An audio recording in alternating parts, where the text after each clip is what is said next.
इधर अमरवाड़ा उपचुनाव के लिए मतदान शुरू हो चुका है। सुबह 7 बजे से वोटिंग जारी है। तो मतदान इस समय चल रहा है। 332 मतदान केंद्रों पर वोटिंग चल रही है। तो जनता के हाथ में अब प्रत्याशियों की किस्मत का फैसला है और जनता अब जो है वो इन प्रत्याशियों के भाग्य का फैसला कर रही है। तो सुबह 7 बजे से ही लोगों के पहुंचने का सिलसिला मतदान केंद्रों में शुरू हो चुका था और यहां पर जो वोटिंग की प्रक्रिया है वो शुरू हुए करीब 2 घंटे का जो समय है वो बीत चुका है। तो अगर अमरवाड़ा उपचुनाव की बात करें तो त्रिकोणीय मुकाबला है। धीरेन्द्र शाह, कमलेश शाह और देवराबेन भलावी के बीच यहाँ पर कांटे की टक्कर देखी जा रही है। तो आज वोटिंग होनी है और आज वोटिंग चल रही है और 13 जुलाई को चुनाव के परिणाम आएंगे। 2,57,000 मतदाता प्रत्याशियों के भाग्य का फैसला करेंगे। मतदान केंद्रों में सुरक्षा के कड़े इंतजाम भी किए गए हैं। तो अमरवाड़ा उपचुनाव में मतदान जारी है। 2 लाख से ज़्यादा मतदाता आज प्रत्याशियों के भाग्य का फैसला कर रहे हैं। 332 मतदान केंद्र बनाए गए हैं जिन पर इस समय वोटिंग जारी है। तो आपको बता दें कि इस बार का जो उपचुनाव है काफ़ी खास है क्योंकि त्रिकोणीय मुकाबला इसे माना जा रहा है। बीजेपी कांग्रेस के साथ साथ गोंडवाना गणतंत्र पार्टी भी चुनावी मैदान में है। बीजेपी से चुनावी रण में कमलेश शाह हैं, वो बीजेपी के प्रत्याशी हैं। इसी के साथ कांग्रेस की बात करें तो धीरेन्द्र शाह कांग्रेस से चुनावी मैदान में हैं। इसी के साथ बात करें देवराबेन भलावी जो कि गोंडवाना गणतंत्र पार्टी से चुनाव लड़ रहे हैं, ये भी टक्कर की जो चुनौती है वो दोनों ही प्रत्याशियों को दे रहे हैं। कुल मिलाकर त्रिकोणीय मुकाबला माना जा रहा है अमरवाड़ा का। तो बात अगर बीजेपी कांग्रेस की करें तो दोनों ही पार्टियों की साख दाव पर लगी है क्योंकि अमरवाड़ा जो क्षेत्र है ये कमलनाथ का गढ़ भी माना जाता रहा है। कमलनाथ का खासा दबदबा क्षेत्र में रहा है और यहाँ से कमलेश शाह जो कि कांग्रेस में थे पहले, फिर वो बीजेपी में शामिल हो गए, दल बदल उन्होंने किया। इसके बाद से यहाँ पर कांग्रेस को जीतना भी एक बड़ी चुनौती बनी हुई है। और इस खबर पर ज़्यादा जानकारी के साथ हमारे सहयोगी तौफिक हमारे साथ जुड़ चुके हैं। तौफिक, 2 घंटे से ज़्यादा का समय बीत चुका है, मतदान अभी चल रहा है, क्या कुछ तस्वीर है? देखिए, बिल्कुल सुबह 7 बजे से जो है मतदान शुरू हो चुका था। 10 बज चुका है और धीरे धीरे जो मतदाता है बड़ी संख्या पर मतदान करने के लिए पहुंच रहे हैं और मतदाता पर उत्साह का माहौल भी देखने को मिल रहा है। तो 10 बजे 10 बज चुका 10 बज तक जो है धीरे धीरे मतदान जो की प्रक्रिया है वो तेज होते चली जाएगी और जो मतदाता है वो बड़ी संख्या पर मतदान करने के लिए पहुंच रहा है। इस वक्त अमरवाड़ा मतदान केंद्र पर मौजूद है जहां पर मतदान करने के लिए काफी उत्साह मतदाताओं पर देखने को मिल रहा है। हालांकि प्रशासनिक अधिकारी जो है मतदान केंद्र पर नजर बनाए हुए हैं। हालांकि अधिकारियों को लगाया गया है। साथ ही जो प्रशासन की टीम है वो मतदान केंद्र पर पहुंचकर निरीक्षण कर रही है। साथ ही व्यवस्थाओं का जायजा लेने पे लगी हुई है।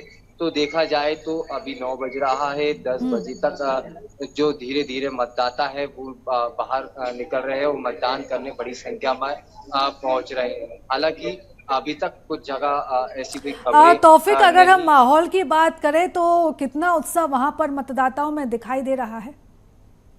देखिए, उत्साह की बात की जाए तो मतदान के प्रति उत्साह देखने को मिल रहा है और बड़ी संख्या में जो है मतदाता मतदान करने के लिए पहुंच रहा है। बात की जाए कांग्रेस के प्रत्याशी धीरेन्द्र शाह इब्नाती ने भी मतदान किया है। आचलकोट धाम में स्थित जो मतदान केंद्र था वहां मतदान करने के लिए उनके पूरे परिवार के साथ मतदान करने के लिए पहुंचे थे और भाजपा के जो प्रत्याशी कमलेश शाह है वो 10 से 11 बजे के बीच जो है मतदान करने के लिए पहुंचेंगे। तो मतदाताओं की बात करें तो मतदाताओं पे काफी उत्साह देखने को मिल रहा है। बिल्कुल तौफिक, लेकिन अगर हम अभी इस समय मतदान की बात करें तो सुबह 7 बजे से ही आप हम तक तस्वीरें पहुंचा रहे हैं।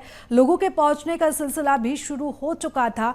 इस समय आप कौन से मतदान केंद्र में हैं और वहां पर क्या कुछ तस्वीरें क्या मतदाताओं के मन में है? देखिए, मैं इस वक्त अमरवाड़ा पर मौजूद हूँ।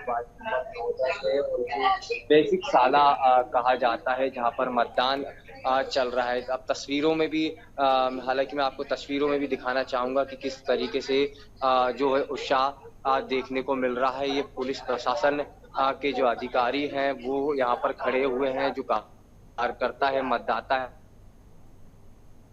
जी। जी, आप देख सकते हैं कि जो पुलिस बल है वो लगाया गया है और जो मतदाता है वो बड़ी संख्या पर मतदान करने के लिए पहुंच रहे हैं। हालांकि यहाँ पर जो पर्ची को लेकर भी पुलिस से बातचीत करते हुए दिखाई दे रहे हैं। हालांकि मतदाताओं को कहा गया है कि जब मतदान करने आप पहुंचे तो जो आपका आधार कार्ड है या पैन कार्ड है, कुछ ऐसा परिचय पत्र आप लेकर आए। देखिए, इसी को लेकर जो है अधिकारियों और जो गोंडवाना गणतंत्र पार्टी के प्रत्याशी वो यहाँ पर पहुंच चुके हैं और लगातार पुलिस से और प्रशासन से नोकझोंक देखने को मिल रही है। उनका साफ तौर पर कहना है कि यहाँ पर मतदान करने जो लोग पहुंच रहे हैं उन्हें मतदान नहीं करने दिया जा रहा है। पर्ची लेकर आने की बात कही जा रही है। आप देखिए, उनके पास ये गोंडवाना गणतंत्र पार्टी के प्रत्याशी हैं, वो यहाँ पर मौजूद अधिकारियों से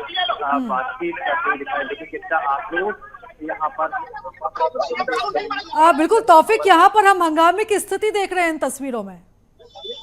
देखिए, ये जो मतदान करने लोग पहुंच रहे हैं, जिनका आधार कार्ड, इंटर आईडी कार्ड नहीं होने के कारण उन्हें जो है रोक दिया जा रहा है। उसी को लेकर जो भाजपा के कार्यकर्ता कहे या फिर गोंडवाना गणतंत्र पार्टी के लोग कहे वो अपना विरोध जता रहे हैं। उनका साफ तौर पर कहना है कि ये मतदान प्रतिशत जो है घटा रहे हैं, जिसके कारण यहाँ पर स्थिति ऐसी निर्मित हुई है। काफी देर से ये लोग जो है हंगामा करते हुए दिखाई दे रहे हैं, क्योंकि जो मतदाता है, मतदाता बड़ी संख्या पर मतदान करने के लिए पहुंच रहे थे। उनका आरोप है कि यहाँ पर लगभग 10 से 15 लोगों को बिना उसके ही जाने दिया गया है। तो विगत कुछ देर से हम बिल्कुल देख रहे हैं कि किस तरीके का यहाँ पर मतदान केंद्र पर जो है विवाद सामने आ रहे हैं। हालांकि कुछ मतदाता भी जो है मतदान कर लौट रहे हैं। तस्वीरों में भी देख सकते हैं कि महिलाओं पर भी काफी उत्साह जो है देखने को मिल रहा है। ये मतदान केंद्र पर इस वक्त हम मौजूद हैं, जहां पर आप तस्वीरों में भी देख सकते हैं कि हालांकि अधिकारी जो है वो पहुंच रहे हैं मतदान करने के लिए। बिल्कुल, और नजर बनाए रखिएगा तौफिक, लगातार आपसे अपडेट्स हम लेते रहेंगे। फिलहाल बहुत धन्यवाद तमाम जानकारी के लिए।